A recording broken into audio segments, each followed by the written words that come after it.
April 10th, 1912. Southampton, England. The largest moving object ever built by human hands slips its moorings and turns toward the open sea. On the docks, thousands are waving, and below the waterline, out of sight, one of the finest kitchen operations ever assembled is already at work. A complete Escoffier brigade, station by station, rank by rank, crowned by Pierre Rousseau, the celebrated French chef of the ship's a la carte restaurant. Dozens of cooks and bakers moving through a maze of steel, feeding a floating palace. In 4 days, an iceberg will tear this ship open. And what happens in the kitchens on that final night, including the story of one baker who simply refused to stop working, is one of the strangest tales the sea has ever told. But to understand that night, you first have to understand the system running those kitchens. And that system begins 30 years earlier, in a kitchen that was, quite literally, on fire.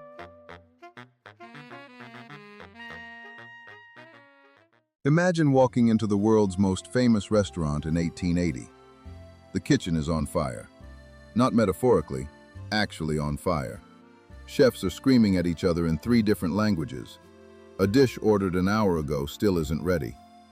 The head cook refuses to share his recipes with anyone, because if he does, he loses his job. And the man waiting for dinner? A king, literally. This is what fine dining looked like before one man decided to fix it. His name was Auguste Escoffier, and what he built didn't just change cooking, it changed how every professional kitchen on earth is organized. And it's still running right now, in every restaurant you've ever been to. This is the Kitchen Brigade. It starts with a war. 1870. France is at war with Prussia. A 24-year-old chef named Escoffier is drafted into the army as a field cook. His job? Feed soldiers under fire, with almost no supplies, no proper equipment, and no time. But here's what he spent the whole war watching. The army didn't work because soldiers were talented.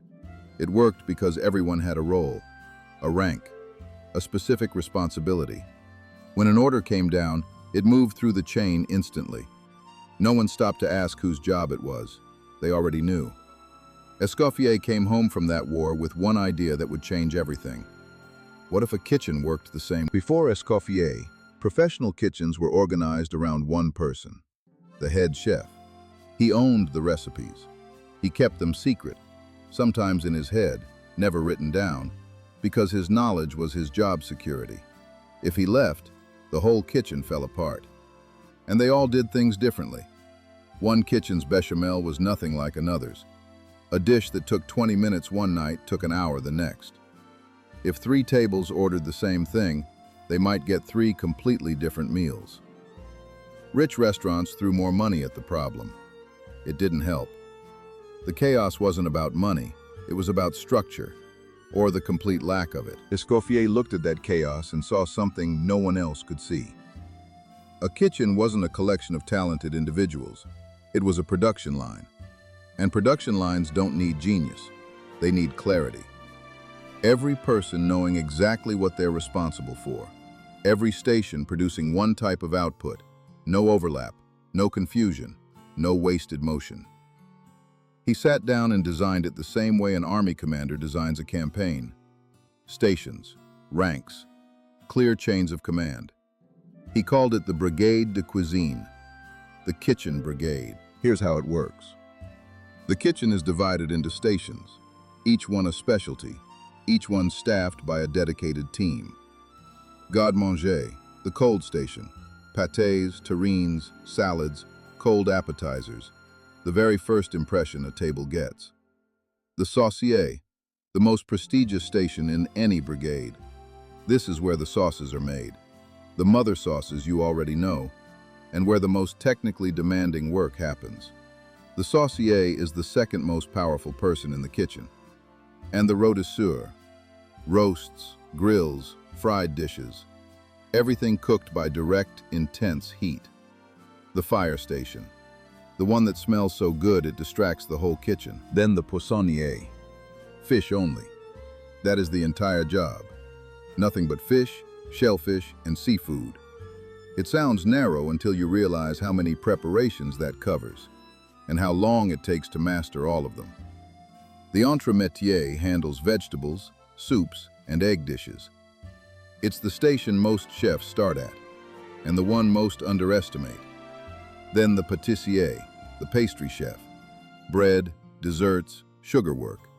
Essentially a separate kitchen running in parallel, operating on completely different timing and techniques than everything else around it. And finally, the tournant, the relief cook, the only person in the brigade who knows every station, the human safety net. When someone goes down, the tournant steps in without a word. Above the stations, there are ranks. The chef de partie runs each station, the department head, responsible for quality and output. Above them, the sous chef, second in command of the entire kitchen, the person who runs the pass, the narrow counter where every dish is checked before it leaves, and who keeps the brigade moving when the pressure peaks. And at the top, the chef de cuisine, the general. Not the person cooking every dish, but the person responsible for everything. The menu, the training, the standards. Just like an army commander doesn't pull a trigger, he controls the battlefield. Escoffier didn't just build a kitchen. He built a military hierarchy with flour on its hands. Keep that structure in your head. Stations, ranks, chains of command, because every single piece of it is going to be on board that ship in 1912, and every single piece is going to be tested. But first, the system had to prove itself on land. The first full installation of the brigade happened at the Savoy Hotel in London, 1890. Escoffier arrived alongside his partner César Ritz, the Swiss hotelier who would later put his name on the most famous luxury hotels in the world.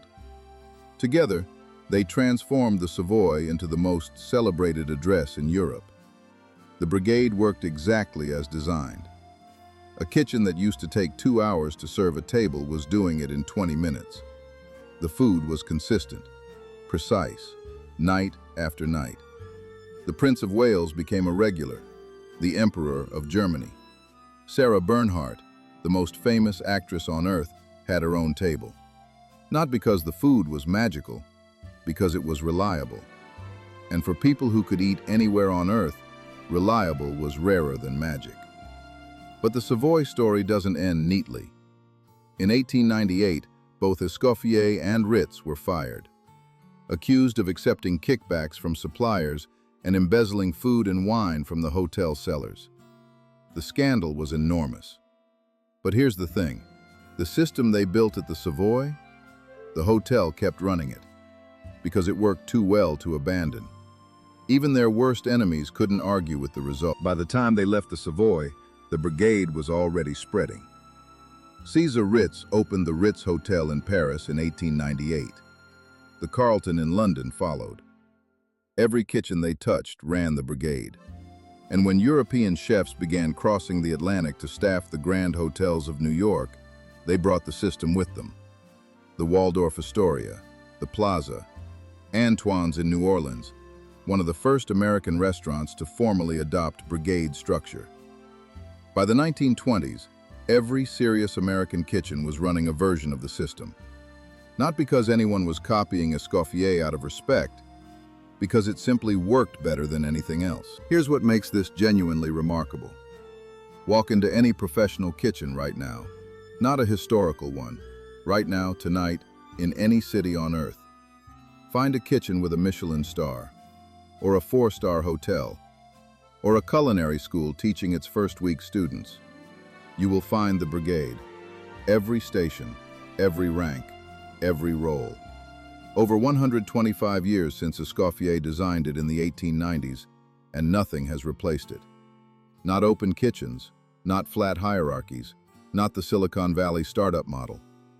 When you need 60 dishes to come out perfect, at the same time, night after night, this is still the answer. And with the brigade came one phrase that every chef on earth still uses. Yes, chef. It sounds like simple politeness. It isn't. In military structure, when an order comes down the chain, you don't say, sure, or got it, or I'll try. You acknowledge. clearly, immediately. So the person above you knows the order was received and understood. Yes, chef is that acknowledgement. It tells the sous chef, I heard you, I understand, I will execute. Gordon Ramsay made it famous on television, but it existed in Escoffier's kitchens 100 years before anyone put a camera in one. Every time you hear it in a restaurant kitchen, you're hearing an echo of a 24-year-old cook watching the French army move through a war zone. And listen, if this story has earned it, tap the like button. It costs you nothing, and it helps these stories find the people who'd love them. Now, if you saw the last episode, you already know one half of what Escoffier built. The 5 mother sauces: Bechamel, Velouté, Espagnole, Tomate, Hollandaise. That was the answer to what a kitchen should cook. The Brigade is the answer to how the people cooking it should be organized. What goes in the pot? Who's responsible for the pot? 2 systems, 1 man, 1 century. And they're still running every professional kitchen on Earth. Which brings us back to the North Atlantic. Because the greatest test of Escoffier's Brigade didn't happen in a hotel. It happened at sea, on the most famous ship in history. April 1912. The most celebrated ocean liner ever built departs Southampton on its maiden voyage. On board, some of the wealthiest people in the world. In first class, the menu runs to 11 courses. Oysters, consommé, salmon, lamb, roasted squab, a full dessert service. Every dish produced by a complete Escoffier brigade, running below deck. Saucier, Rotisseur, Poissonnier, Patissier. The whole system, at sea, feeding hundreds of first-class passengers a night. And it ran perfectly, for 4 days. Then came the night of April 14th. You know what happened to the ship, but here's what you don't know about the kitchen. While the lifeboats were being lowered, while the band played on the deck above, while 1,500 people faced the water, there was a man below, in the bakery, as the story goes, with a bottle of whiskey, and a small crew still working around him. The ship's chief baker. His name was Charles Jockin, and he kept going. Charles Jockin was 33 years old, and he ran the ship's bakery the way a chef de partie runs a station. 13 bakers under him, working in shifts around the clock. When the iceberg hit, Jockin didn't run for the boats. He did something extraordinary instead. He ordered his men to raid the bakery and carry every loaf they had up to the lifeboats. 4 loaves apiece, provisions for people who were about to spend a freezing night on the open ocean. No one told him to do it. He simply knew whose job it was. His. That's the brigade. The order comes down, or it doesn't, and you already know your responsibility. What Joffin did next has become legend. He helped load the boats, reportedly throwing reluctant passengers into them, and refused a seat himself. Then he went below and, as the story goes, poured himself a drink. When the water reached the bakery, he started throwing deck chairs overboard. Dozens of them. Not in panic, as flotation for the people already in the water. He was still thinking about provisions. And at 2:20 in the morning, Charles Joffin rode the stern of the Titanic down like an elevator, stepped off into the North Atlantic, and by his own account, barely even got his hair wet.